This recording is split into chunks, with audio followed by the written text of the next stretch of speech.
Well, hi again. Well, last time we have left at the graph related to exchange rate, and you can see, looking to that graph, in March actually, a drastic. I mean, you have some changes before March, but in March, you start to see drastic changes. Latin America is actually going down by 80%. Um, Central and Eastern Europe is going down. Uh, well, this is Middle East and Africa, which is also goes down, but not that much. And this is emerging Asia, which is more or less stayed stable. And this is the United States. We should note that United States is a global currency. So at the time when um, global economic system is kind of well experiencing a kind of disintegration. Of course, less people are sending money, less FDI flow comes in, less portfolio investments come in, less uh, less amount of I mean all kinds of inflows of international currency, international well. Uh, Interactions that brings the international currency are decreasing. Meanwhile, of course, people have debt in dollar to the foreign agencies, so they need international money. So the demand for international money, which is dollar, in this case, still overwhelming the dollar, although euro also has some power, has increased. The other countries might have to some extent, well, uh, struggled and tried to reverse this increase in dollar. And the strongest one with highest reserves are the ones in the Asia. That might be the reason where emerging Asia is the money there has stayed more or less constant. And in the Middle East, you should also note that you have countries like Saudi Arabia with high amount of um, international currency reserves, which might also basically prevented their money to fall too much. Although some other countries might have experienced fall in the value of their currency. So this is exchange rate. And these are the companies which don't have access to credit, which are not able to. I mean, the banks might reject or accept it, but these companies don't have even the bank account or the ability to apply for the credit. These companies. The highest number is in the Middle Eastern, North African region, even higher than Sub-Saharan Africa. In that sense, actually, Latin American countries are the best countries, and that might be also be the reason. I mean, the companies there might be trying to access credit, and which might actually increase demand for dollar there. In some other regions, it might even not be possible for many countries to apply for that credit. East Asia and Pacific also have relatively low companies with relatively low access to the credit, basically. And even in the Latin American region, 50% of the companies don't have access to credit. Note that this is a lump sum, so basically different countries in the regions might have different experiences. So let's go down. So I will look a little bit to the East Asia, Latin America, and South Asia. Some data from there. So as you have seen, interestingly, throughout 2018 and 2019, we see in China, exports and imports are more or less actually staying similar. And basically, in 2018, February 2019, China has experienced a sharp drop in exports, but also imports at the same time. And then there was a period where they also were, they have stayed more or less stable. So this drop, after this drop, China did not experience that recovery. I mean, a big recovery at least. And after the corona crisis, there's a sharp drop both on exports. Exports dropped first, but ultimately the imports have also dropped.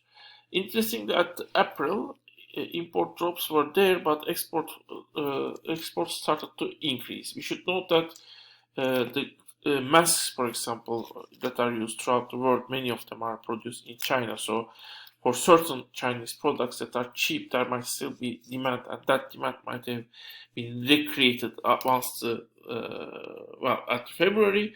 China was the only country with the pandemic, except maybe Italy and Iran. But in April, all countries, basically, most of the countries had the pandemic. So maybe since all countries are equally unsafe, now Chinese exports might have be demanded once again.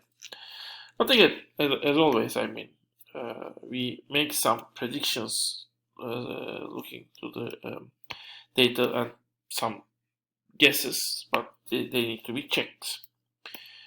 Debt in Asia, that's one interesting thing. That's specific countries. Mongolia and China. In Mongolia and China, you have some significant amount of debt. In Mongolia, it is external debt. Interestingly, in China, the external debt is very little. So China basically has mostly borrowed money internally. The people in China borrow money to each other. But that itself doesn't make China dependent to foreign money, but it makes internal system more fragile. In Malaysia, Vietnam, other Asian countries, you have mostly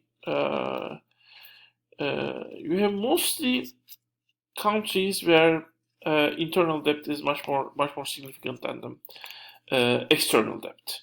Although external debt is still significant in most of the countries. I mean, it's not as little as China in most of the countries, especially the ratio between the external debt and domestic debt is not that small. So let's go down. So this is the government debt in different Latin American countries. Well, the crisis has increased the government debt, but maybe not that much. I mean, the increase is more around 10% or 15% in Brazil in terms of GDP. Important, but not drastic, huge, drastic increase. That's one thing interesting to note on these 5 Latin American countries. And in Peru and Chile, the basically government debt is still remaining at very low levels. And this is actually just a fact in the inequality of opportunity and Gini coefficient. I mean, you see that Latin American countries are in general more unequal countries. But how does it affect to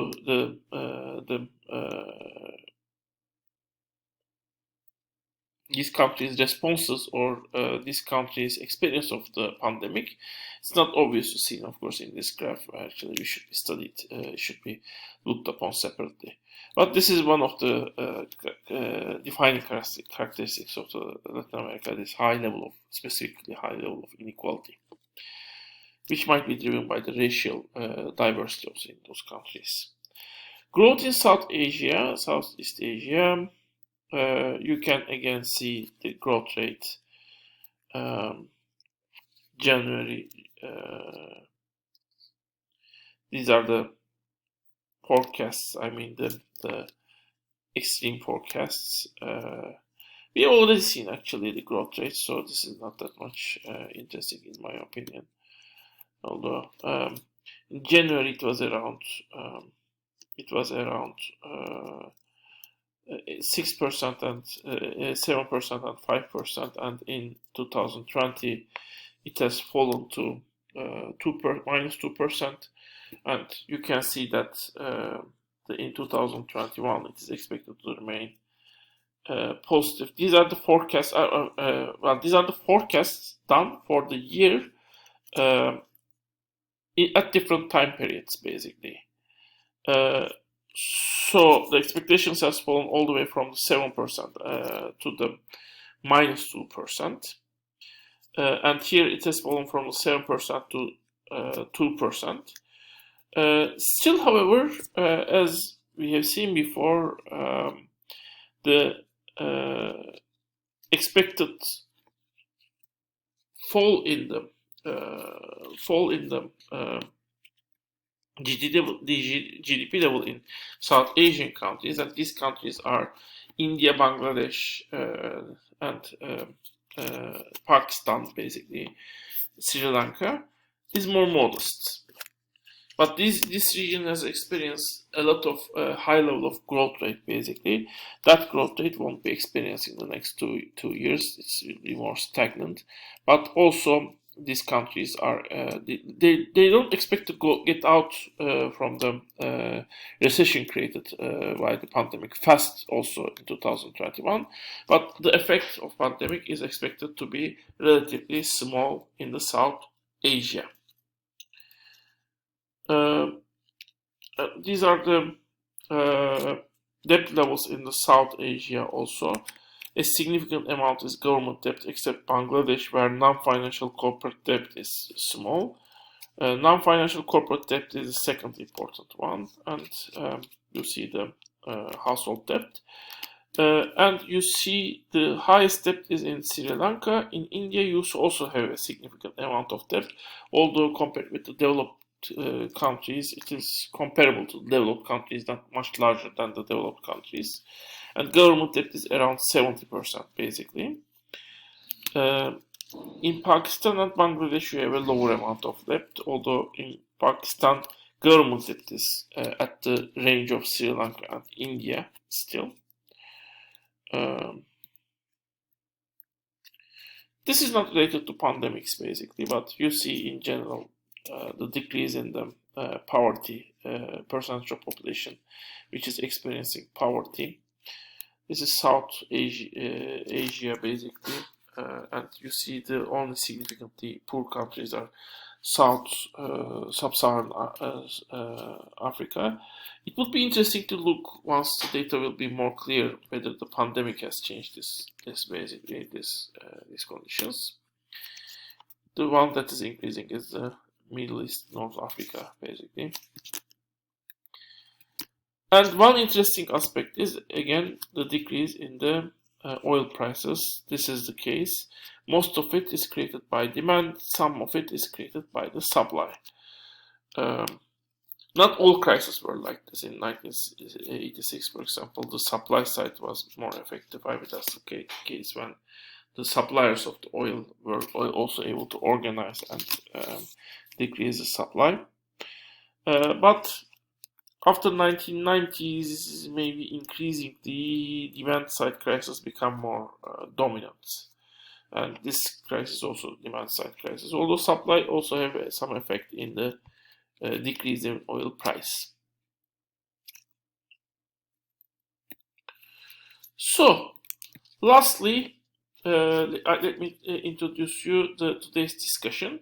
It's a pretty general discussion on the world economic issues on pandemic. You all experienced the pandemic and its effects. Your families are also experiencing pandemics. Your friends probably experienced the effects of pandemic. So I just want to think at this point I could tell you a specific aspect of pandemic, but I want to keep the discussion general, especially after the summer when you have time to think about it. What are the most important effects of pandemic according to you? Also read the report and you can take inspiration from the report, and you can also read some additional resources. So what do you think is the most significant economic effect of the pandemic, and why it is so, and what will be long-run effects of the long-run consequences of the effect you mentioned? You are welcome to bring additional resources, and you should also respond to the comment of two of your peers. So, well, have a nice discussion, and this is the end of today's class video lecture. Well, stay healthy.